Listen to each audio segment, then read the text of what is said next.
Aujourd'hui, présentation de la Z900 RS.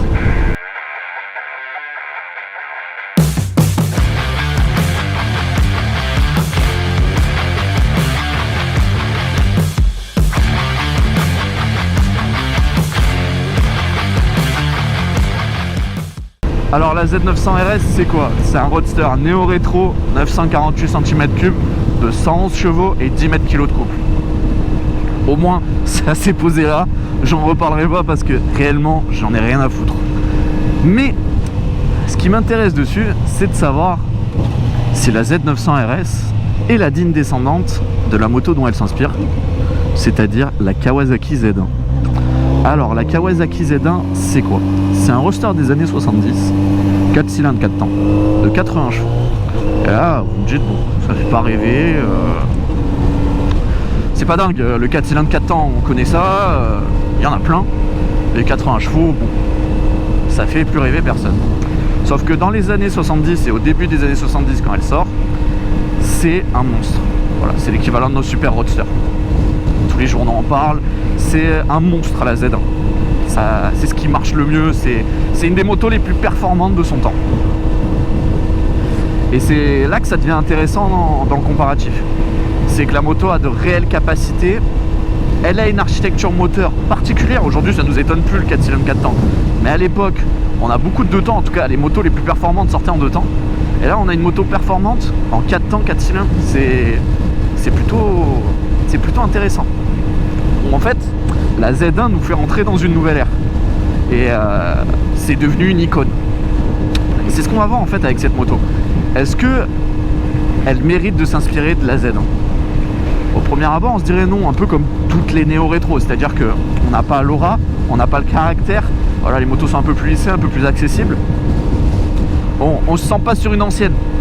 Et d'ailleurs c'est pour ça qu'elles se vendent bien, et c'est pour ça que le marché du néo-rétro marche aussi bien, parce que si on refaisait exactement les mêmes qu'à l'époque, personne ne les achèterait.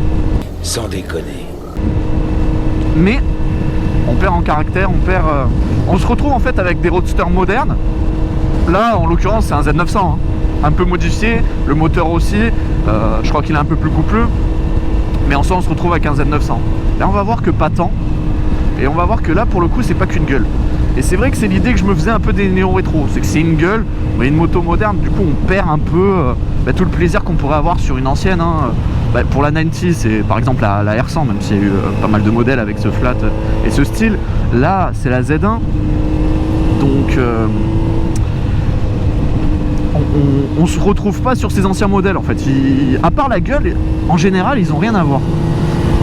La moto permet d'enrouler les virages parce qu'elle a du couple assez bas et c'est vraiment agréable. Mais elle permet aussi, une fois passé 5000, d'avoir un tout autre caractère moteur, quelque chose qui envoie et qui envoie pas trop loin. C'est ça, voilà, j'ai pas besoin d'aller chercher 12, 13, 14 000 tours minute. Voilà, à 10 000 c'est réglé, c'est fini. Et ce qui permet du coup d'avoir en fait cette plage de couple plus petite permet d'avoir des sensations plus vite, à moins haute vitesse, et c'est ça qui est super agréable. C'est à dire que j'ai l'impression d'avoir une moto qui est pour le coup très performante, et elle est, hein. On va voir sur les routes, mais elle est vraiment performante pour une moto, et d'autant plus pour un néo-rétro. Mais le moteur permet pas que ça, quoi. Il permet aussi la balade tranquille, il est couplé en bas, et c'est ça qui est vraiment génial avec ce Z900 RS.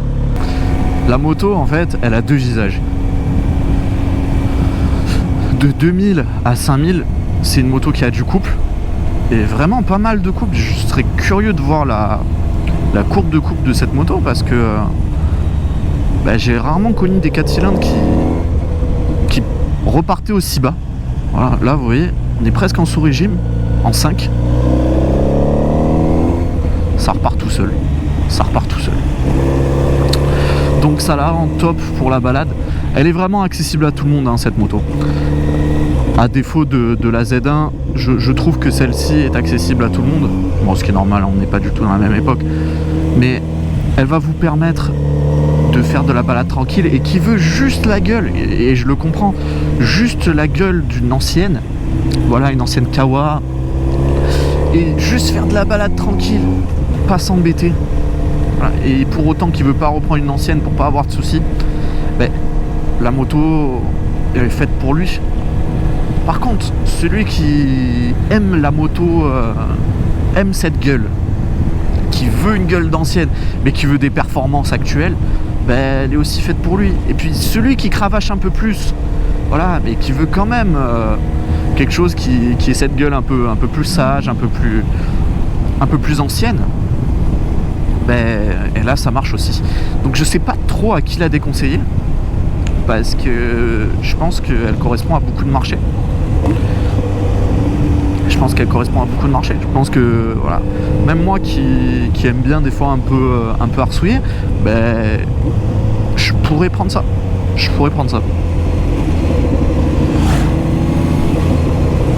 Je vais vous parler des défauts maintenant, parce que je sais pas si je vais pouvoir parler quand je vais essayer un peu plus dynamiquement la moto. Donc pour ce qui est des défauts, alors c'est vrai qu'elle est un peu haute de selle. Je trouve pas, en fait, en réalité je trouve pas, mais après en avoir parlé avec le propriétaire, c'est vrai que arrivé à un certain âge, elle fait haute. Et c'est vrai que c'est des motos qui plaisent pas mal aux anciens. Et du coup, voilà, je pense que c'est important de le préciser. C'est vrai qu'elle est haute, bon, moi je suis pas très grand, hein, mais moi je touche les 2 pointes au sol. Voilà, j'ai pas besoin de me mettre que sur un pied ou quoi, je suis assez à l'aise pour la manœuvrer dessus, j'y arrive. Et comme je vous dis, je suis pas très grand. Je fais 1m78, donc voilà, c'est largement possible. En dessous d'1m75, ça devient un poil compliqué, je pense. Mais possible aussi. Et après, pour les plus grands, ça va très bien. Moi, je suis très confort au guidon. La personne qui la conduit fait 1m80 et des poussières, donc il n'y a aucun souci là-dessus. Et je pense qu'elle est jusqu'à 1m90 ou plus, parce que la moto, on a de l'espace au guidon. La moto est très bien là-dessus. Elle est confort, la selle est moelleuse. Les suspensions peuvent être réglées en mode confort. Et pour la balade, là c'est le cas. C'est les réglages du propriétaire. Alors par contre c'est hyper gênant pour l'attaque. La moto louvoie du cul, elle a des mouvements d'assiette. Au freinage, l'avant il n'est pas très stable. Cependant la fourche est réglable, tout est réglable, donc vous pouvez remédier à ce problème là et en faire quelque chose de vachement plus sportif si vous êtes plus attiré par la sportivité de la moto. Vous pouvez. Pour ceux qui voudraient vraiment une partie cycle plus aiguisée, il y a une version SE du Z900 RS. Donc SE chez Kawasaki, c'est les versions plus sport, qui est équipée full all-in, s'il me semble, et des étriers de frein Brembo.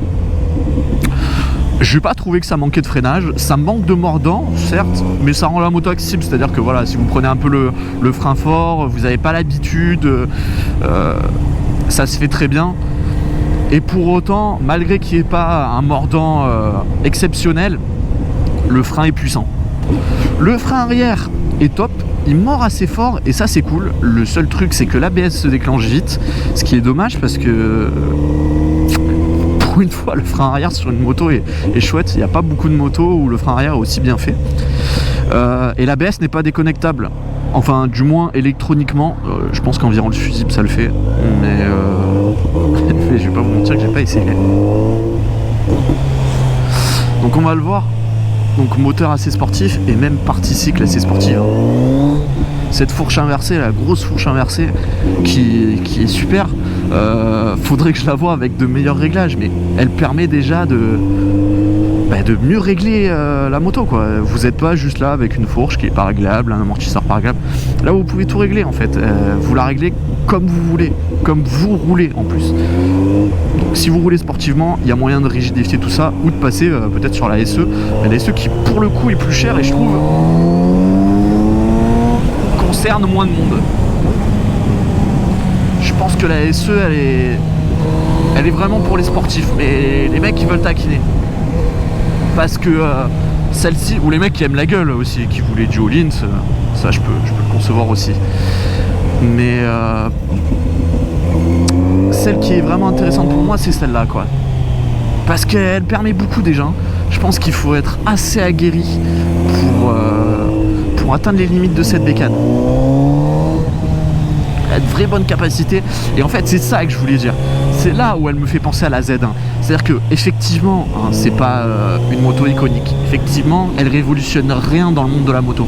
Par contre, dans le monde du néo-rétro, c'est peut-être la première avec ce double visage, c'est-à-dire donc ce visage néo-rétro où c'est une moto pour la balade, c'est chouette. Mais ce visage où elle avoine quand même pas mal, quoi. La moto marche et c'est hyper agréable de pouvoir avoir ces deux côtés. Voilà, on n'a plus besoin de choisir avec celle-ci. On n'a pas genre nos petites roadster, gueule d'ancienne pour le week-end, les petites balades, et un truc un peu plus bête à côté. Non, elle est capable de faire les deux.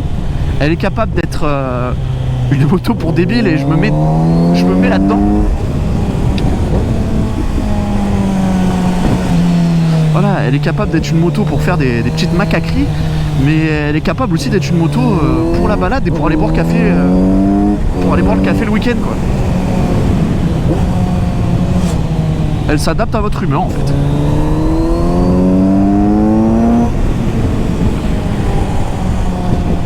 Voilà, le seul truc qui est dérangeant, mais comme je vous dis, c'est vraiment, je pense, lié à celle-ci. C'est, je sais pas si vous l'avez vu là, c'est ces mouvements d'assiette, en fait. Voilà, mouvement d'assiette, c'est pas le top, mais c'est vraiment lié au réglage suspension de celle-ci. En aucun cas, c'est un problème de la partie cycle, hein. C'est réglable en tout cas. Look, I feel like Kobe 24, you know I had to ice my wrist. I've been ballin' since a young, you know I had to stack my chips. Bending corners, 12 personas, know we had to take them risks. You want a spot, then take a shot, don't give a fuck about no miss. We in the field, but I'm in the end zone, no I can't lie. Girl is a friend, but she and her friends gon' look at the score. I'm sorry, little brother, you know you can't win. You shit like a knockout. I punch like take when I aim at his chin. So we in the back of the back. Last name drip real shit, so you know I get drippy. You ain't on my side, ain't on my team. Yeah, I'm running the city. Don't gotta ask if it's with me. Yeah, I play the blind like a Wimby. Sip till it's empty, sticks in the back of the Bentley. Look, I feel like Kobe 24, you know I had to ice my wrist. I've been ballin' since a young, you know I had to stack my chips. Bending corners, 12 personas, know we had to take them risks. You want a spot, then take a shot, don't give a fuck about no miss. I feel like Kobe 24, you know I had to ice my wrist. I've been ballin' since a young, you know I had to stack my chips. Bending corners, 12 personas, know we had to take them risks. You want a spot, then take a shot, don't give a fuck about no miss. You ain't on my team, just back it up. Like, oh, they want smoke, we gon' pack them up. Just look at the score and the time is up. I'm on where you gon' lose, better back it up.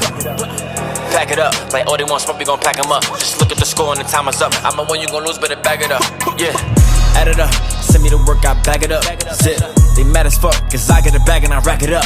Quick, Audemars, Hublot, Patty, Trent, Louis, luggage, Paris. Alors, est-ce que c'est la digne héritière de la Z? Bon, au premier abord, on dirait non. C'est pas une icône, elle deviendra pas une icône. C'est pas un monstre de performance comparé au Moto actuel. Et pourtant, j'ai quand même tendance à dire que c'est une des rares néo-rétro qui ne se contente pas juste de reprendre la gueule ou l'architecture moteur. Qu'est-ce qu'elle reprend de la Z1? On a beau dire que voilà, 111 chevaux, moi je trouve ça très bien, mais c'est vrai que dans le monde actuel, c'est pas un monstre. Elle nous fait pas penser à un super roadster ou comme a fait penser la Z1 à son époque. Mais déjà, c'est pas ce qu'on lui demande. On lui demande pas de révolutionner, on lui demande pas d'être un monstre, on lui demande pas d'être une moto de course. Pour autant, Kawasaki a fait une bécane exceptionnelle. Pourquoi en fait elle révolutionne à son échelle, c'est-à-dire à l'échelle des néo-rétro, le marché, et pourquoi cette moto elle devrait être un peu plus connue. Cette moto, elle vous permet plusieurs choses. Au niveau néo-rétro, en fait elle est super performante. Quand vous la comparez à d'autres motos, le 4 cylindres, qui est vraiment l'atout de cette bécane, vous permet énormément de choses. Il vous permet, comme je vous disais, d'être très performant. C'est une néo-rétro très rapide, avec laquelle on peut vraiment taquiner, avec laquelle on peut vraiment avoir des sensations très sportives. Et ça, c'est incroyable. C'est vraiment super. Et ça vous permet de ne pas avoir à choisir entre la gueule et la sportivité, ce qui est souvent le cas chez les néo-rétros. On s'entend, les néo-rétros de ce type, je parle pas de différentes néo-rétros comme peut faire Triumph avec des Speed RR ou MV Agusta avec la Super Veloce, qui sont considérés comme des néo-rétros, mais qui sont juste une gueule pour le coup, mais des motos très sportives.